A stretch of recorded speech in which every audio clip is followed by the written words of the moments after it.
Olá! Está chegando agora na nossa loja as histórias de folclore e hoje temos história de assombração e só criança corajosa vai conseguir ouvir sem fazer xixi na cama.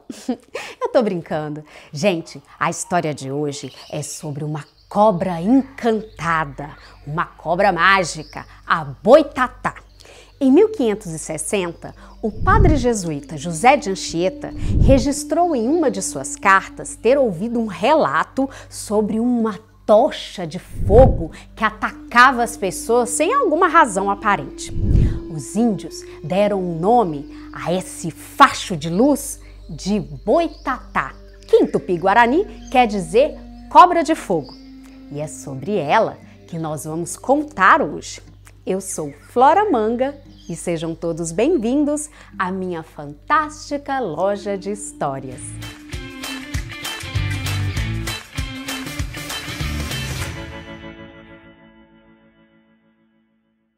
E não se esqueça de se inscrever no nosso canal, ativar o sininho para receber essas e outras histórias fantásticas, lendas e mitos desse nosso Brasil. Houve um tempo em que os dias não pode mais contar que caiu sobre a face da terra uma noite. A terra foi envolvida por uma escuridão sem fim. O dia não raiava mais e foi como se um manto negro tivesse surgido no céu e transformado tudo em escuridão. O povo começou a ficar preocupado, achando que o dia nunca mais iria voltar. Era uma noite sem fim. E a noite durou por tanto tempo que todas as coisas começaram a ficar confusas, a começar pela natureza. Vocês sabem que o dia é tão importante quanto a noite. As colheitas e plantações precisam da luz do sol e tudo ficou desequilibrado.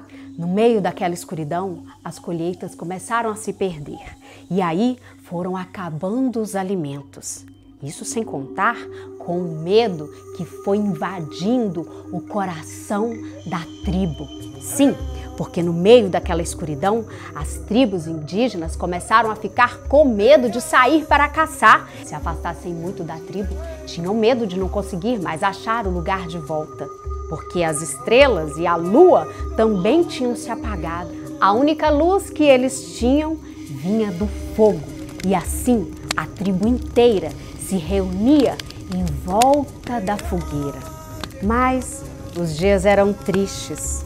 Sem energia, sem alimento, eles iam ficando cada vez mais fracos. E vocês podem se perguntar, e os heróis? E as heroínas? Como faziam no meio daquela escuridão? Bom, com tanta escuridão, nem mesmo eles conseguiram manter acesa a chama da coragem. Viviam todos amedrontados, com medo de serem atacados por feras. E já fracos, não tinham mais forças nem para soprar as cinzas e manter aquela chama acesa. Assim, aos poucos, aquela chama foi ficando cada vez mais fraca. Bom, já ouviram aquele ditado popular? Nada é tão ruim que não possa piorar. E foi o que aconteceu. Para piorar todas as coisas, começou a cair uma chuva. Sim, era uma chuva imensa. Parecia que as comportas do céu tinham se abrido. Imagine vocês que choveu por 40 dias. O que começou a causar uma verdadeira inundação. Foi um dilúvio. Os animais fugiram para o alto das montanhas e os homens só conseguiram escapar porque tinham canoas. E assim, os homens tiveram que fugir em seus barcos. Imagine vocês que aquele dilúvio começou a mudar toda a realidade do local. Mas vamos voltar um pouquinho nessa história para falarmos de um ser que vivia neste tempo. Havia uma cobra gigante chamada de Boi-Guaçu. Esta cobra vivia numa gruta, enrolada num canto e dormia dia e noite. A cobra grande, como também era conhecida, vivia sempre dormindo no escuro. E de tanto dormir no escuro, os seus olhos começaram a crescer e ficaram enormes. Pareciam 2 faróis a iluminar aquela noite. Como ela ficava só dormindo, não se incomodou com a noite longa, mas com a chuva sim. A água, como invadiu todos os lugares, entrou dentro da sua gruta e ela quase morreu afogada. Despertou a tempo de fugir. E ela, como os outros animais, fugiu para o alto de uma grande montanha. Bom, diante do perigo que afetava a todos e vendo os animais que não adiantava brigar, eles resolveram ficar amigos. Pararam de brigar. Assim, macacos, micos, araras, onças resolveram fazer uma trégua enquanto durasse o dilúvio. Todos ficaram amigos, menos a cobra grande. Sinistra como era, ficou ali no canto enrolada, observando todas as coisas. Os animais tinham medo dela, ficavam distantes e ela, com aqueles 2 olhos imensos, observava os passos de cada um. Boi Guaçu, por ser uma cobra grande, conseguia ficar um longo período sem se alimentar. E também ela estava respeitando aquela trégua. Depois de 40 dias, finalmente a chuva parou. A água foi baixando e os animais começaram a ficar com fome. Estavam com fome, estavam fracos e não demorou muito para aquela trégua acabar. E assim eles começaram a brigar entre si e a comer uns aos outros. Boi Guaçu, observando que o caos estava instalado, decidiu que era a hora dela mesma dar o bote. Acontece que no meio daquela escuridão, os animais brigavam, mas tinham pouco sucesso. Ninguém enxergava ninguém ali. Mas Boi Guaçu começou a pensar em quem ela iria devorar primeiro. Será que seria um cavalo? Uma vaca? Um macaco? Bom, ela começou a farejar a sua presa. E foi aí que ela se aproximou de uma onça. A onça, em outros tempos, não seria presa fácil, mas a essa altura, já fraca, sem alimento e cega pela escuridão, se tornou presa fácil para a nossa cobra grande. Boi Guaçu tinha os olhos imensos e era a única que conseguia enxergar naquela escuridão. Boi Guaçu começou a perceber que um brilho de luz saía dos olhos dos bichos.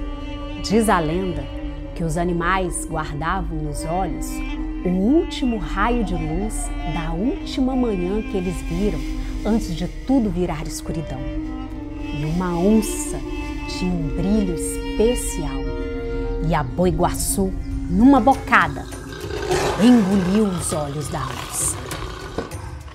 E foi aí que ela desenvolveu uma preferência sinistra pelos olhos de suas presas. Ela via que aqueles olhos davam a ela uma força especial, como se aquela luz guardada da última manhã fosse uma luz mágica, encantada.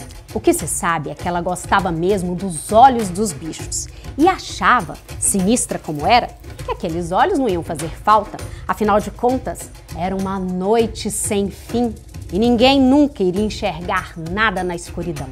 Mas ela sim, saía para caçar e comia para se fartar. No início, era um pequeno bocado de olhos. A sua fome aumentava a cada dia. E assim, ela foi comendo, crescendo e crescendo e acabou sendo influenciada por aquilo que comia. Vocês sabem como diz o ditado, você é aquilo que come, e com a Boi Guaçu não foi diferente. De tanto comer os olhos dos bichos, de tanto se alimentar daquela luz da última manhã, ela foi ficando com a pele fininha, fininha, transparente, tão transparente que estava clareada pelas milhares de luzinhas que ela tinha devorado. E assim ela já era um clarão, um fogaréu em chamas a andar pela floresta. Neste momento, ela parecia mais uma verdadeira assombração. Os que a viram não a reconheciam mais como Boi-Guaçu. Pensaram se tratar de uma nova cobra. Acharam que ela tinha comido a Boi-Guaçu. Deram-lhe o nome de Boitatá, que em Tupi-Guarani quer dizer cobra de fogo. A partir de então, as pessoas não tinham mais sossego. Viviam assustadas, com medo de serem atacadas por aquela assombração no meio da mata. Do jeito que ela andava atacando os bichos, logo teria necessidade de atacar as pessoas. Mas isso não aconteceu. A preferência de Boitatá logo foi a sua perdição. No início, eram muitos animais que ela poderia comer os olhos.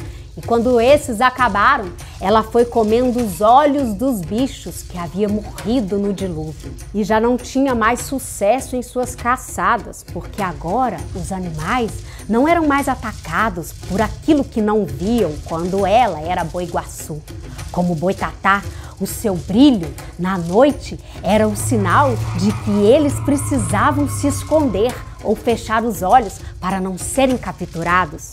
Assim, ficando fraca, chegou um dia em que ela se recolheu num canto e de tão fraca acabou morrendo. Foi aí que algo extraordinário aconteceu.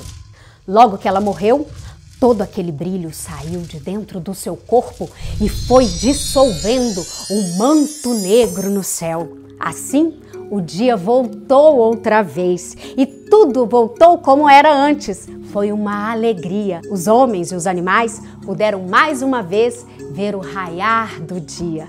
Assim, retomaram suas colheitas e restabeleceram o equilíbrio na terra. Mas a história da Boitatá não termina por aí não, porque vocês sabem, a assombração é assim, vira e mexe, ela está aí pelas matas do Brasil, assombrando e perturbando as pessoas. Dizem que quem se encontra com a Boitatá pode ficar louco, maluco da cabeça, ou até, quem sabe, morrer. Ai, Deus me livre. Mas existe um segredo. Nunca tentem fugir de uma Boitatá. Quem foge dela é considerado culpado por ter cortado uma árvore ou matado um animal. Por isso, em alguns lugares do Brasil, ela é considerada uma protetora das matas e dos animais. E eu espero que vocês tenham gostado da nossa história. Se você gostou, clica aqui no sininho, se inscreva no nosso canal. E vocês podem estar se perguntando, mas como é que a Boitatá não coloca fogo na floresta? História de assombração tem explicação para tudo. Dizem que o fogo dela é um fogo mágico, encantado. É chamado também de fogo fato. E fogo mágico não queima nada. Nos vemos na próxima história.